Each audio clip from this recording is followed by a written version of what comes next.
Hello दोस्तों, मेरा नाम डॉक्टर नरेंद्र प्रताप सिंह है, फिजिक्स कॉस्मोलॉजिस्ट। दोस्तों, आज आपके सामने एक नई कहानी लेकर आया हूँ।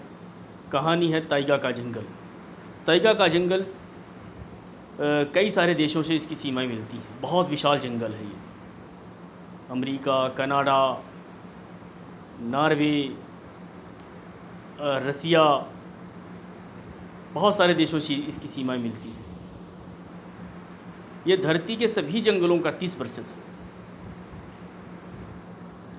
हम साइबेरियन क्षेत्र वाले ताइगा जंगल में हैं। इस क्षेत्र का जंगल ज़्यादा खूबसूरत है। ऊंचाई से देखने पर बिल्कुल मालन की टोकरी जैसा लगता है।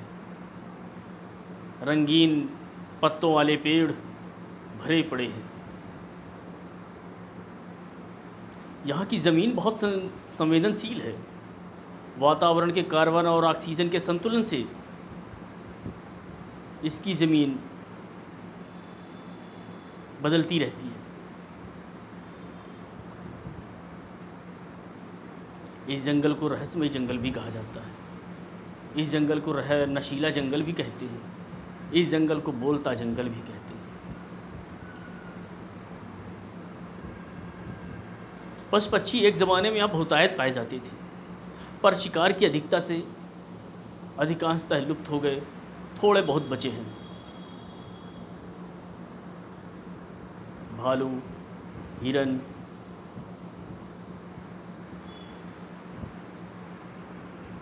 और इसी तरह के दूसरे पशु पक्षी। हम इस जंगल में प्रवेश करते हैं। जंगल में प्रवेश करते ही सामने खड़ा पेड़ देवदार का था।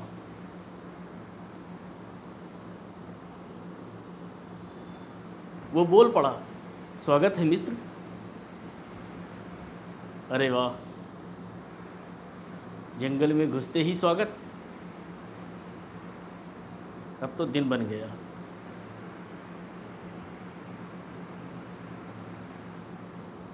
मैंने कहा, आप बोल लेते हो? और क्या क्या चीज़ें यहाँ बोल पाती हैं? देवदार बोला, ये जंगल बहुत रहस्यमयी जंगल है। यहाँ पत्थर भी बोलते हैं, कंकड़ भी बोलता है, पेड़ पौधे सब बोलते हैं, सब आपस में बातें करती रहती हैं। पशु पक्षियों का तो कहना ही क्या। मैंने कहा, अच्छा।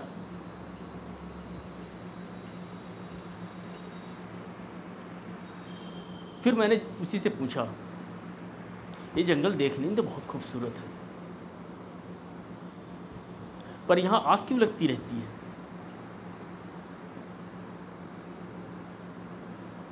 देवदार उदास हो गया। चीड़ की तरफ देखकर बोला, सारे पौधे यहाँ कोनी पौधे ही पाए जाते हैं। चीड़ की तरफ देखकर बोला, क्योंकि हम सब पेड़ों में तेल ज़्यादा है, स्नेह ज़्यादा है। यहाँ की ज़मीन ही अम्लीय है, इस कारण यहाँ आग की संभावना हमेशा बनी रहती है। मैंने कहा, एक बोलता जंगल और बोलते जंगल में आग, ये तो और भी भयानक है। बोला, यही श्राप है इस जंगल का।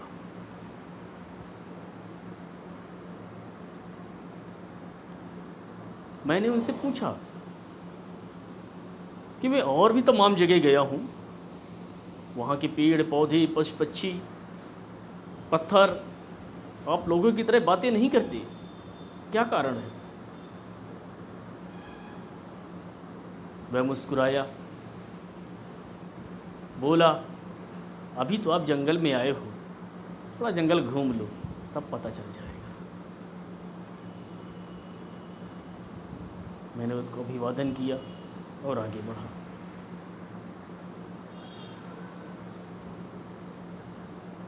आगे बढ़ा ही था कि एक पत्थर बोल पड़ा।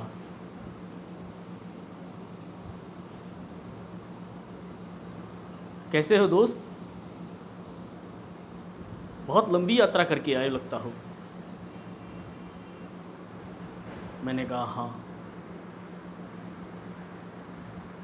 काफ़ी दूर से आया हूँ, भारत देश से।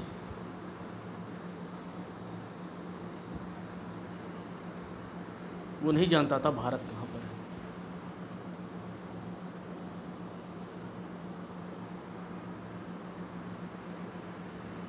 फिर मैंने उससे कहा अच्छा चलता हूँ, अभी मुझे बहुत आगे जाना है।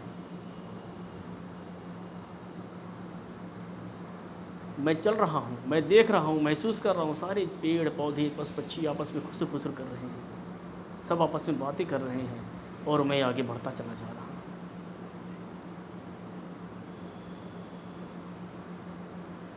अचानक एक झाड़ी के कांटे मुझसे लिपट जाते हैं, मुझ में फंस जाते हैं। झाड़ी की तरफ से आवाज़ आती है, ए संभल के चल। मैं चौंका, किसी तरह कांटे निकाले और आगे बढ़ा।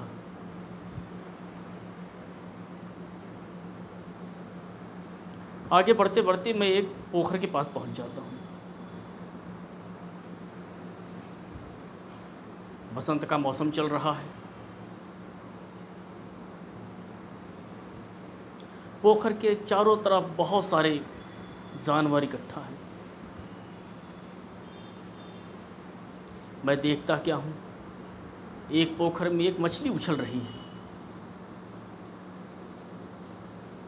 और एक बड़ा सा मेढक पोखर के तट पर बैठा है, उसे देख रहा है।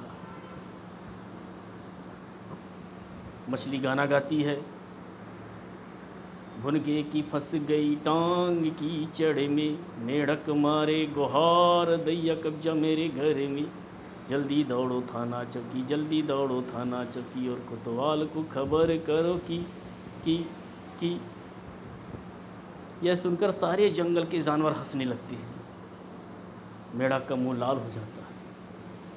वह उछलकर उस मछली की पर गिरता है और उसको लेकर तल में बैठ जाता है। सारे जानवर हंस रहे हैं, मस्त हैं। उन सब की खुशी देखकर मैं भी बहुत खुश हो गया। मैं भी हंसने लगा और आगे बढ़ा।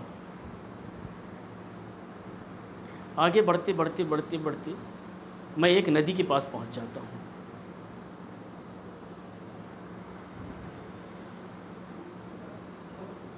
नदी के किनारे देखता हूँ एक बाघ बैठा है, धूप सेक रहा है।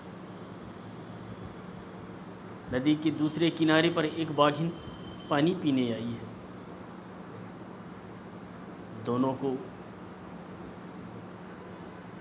शायद एक दूसरे से प्यार है।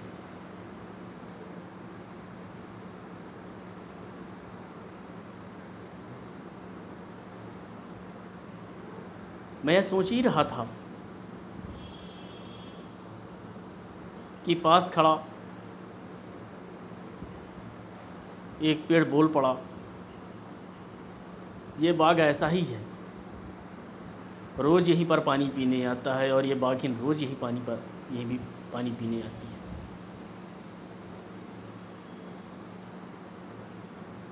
दोनों का बहुत पुराना प्रेम है।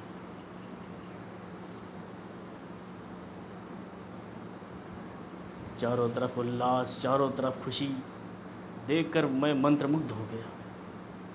वाह क्या जंगल है।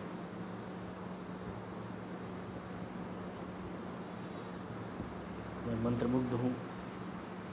मैं चारों तरफ देख रहा हूँ, पहाड़ों पर बर्फ जमा है, कहीं कहीं बर्फीले टापू जैसे भी दिखाई पड़ते हैं।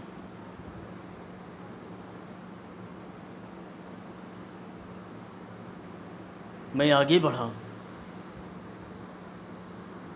नदी का पानी कल कल कहते आगे बढ़ रहा था।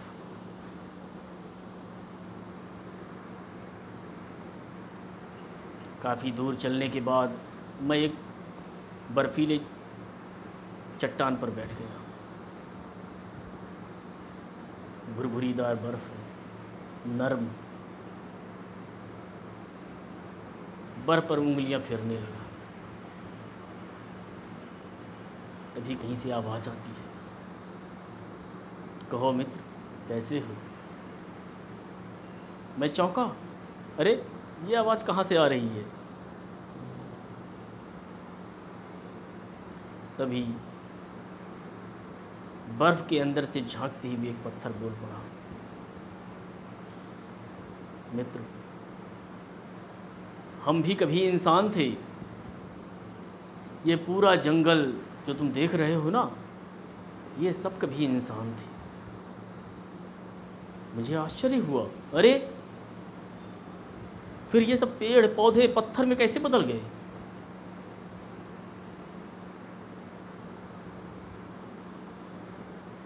वो पत्थर बोला, यही तो कष्ट है। समाज में जब घटनाएं घट रही थीं, समाज में जब अन्याय हो रहा था, तब हम सब मौन थे। हम सब कोई प्रतिक्रिया नहीं दे रहे थे। हमसे कोई मतलब नहीं था। हमसे न ऊधों से मतलब था, न माधों से मतलब था। हमें किसी से कोई मतलब नहीं। हम अपने परिवार में ही मस्त रहते थे। उसी का ये सब श्राप है। इस जन्म में आकर के हम पेड़ पौधे पत्थर बनकर सब कुछ देख रहे हैं, सब महसूस कर पा रहे हैं, पर उसे रोकने की स्थिति में नहीं। उस जन्म में, मनुष्य जन्म में हम रोकने की स्थिति में थे, पर प्रतिक्रिया नहीं दी। इस जन्म में आकर के हम सब पत्थर पेड़ पौधे में कन्वर्ट हो गए, बदल गए। सभी मनुष्यों से कहो, अपने आसपास जब भी अन्याय देखें, प्रतिक्रिया दें। कुछ नहीं कर सकते तो बोलें, कम से कम आवाज़ तो लगाएं। नहीं लड़ सकते तो लिखें, बोलें, प्रतिक्रिया दें, पर अन्याय पर चुप ना रहें।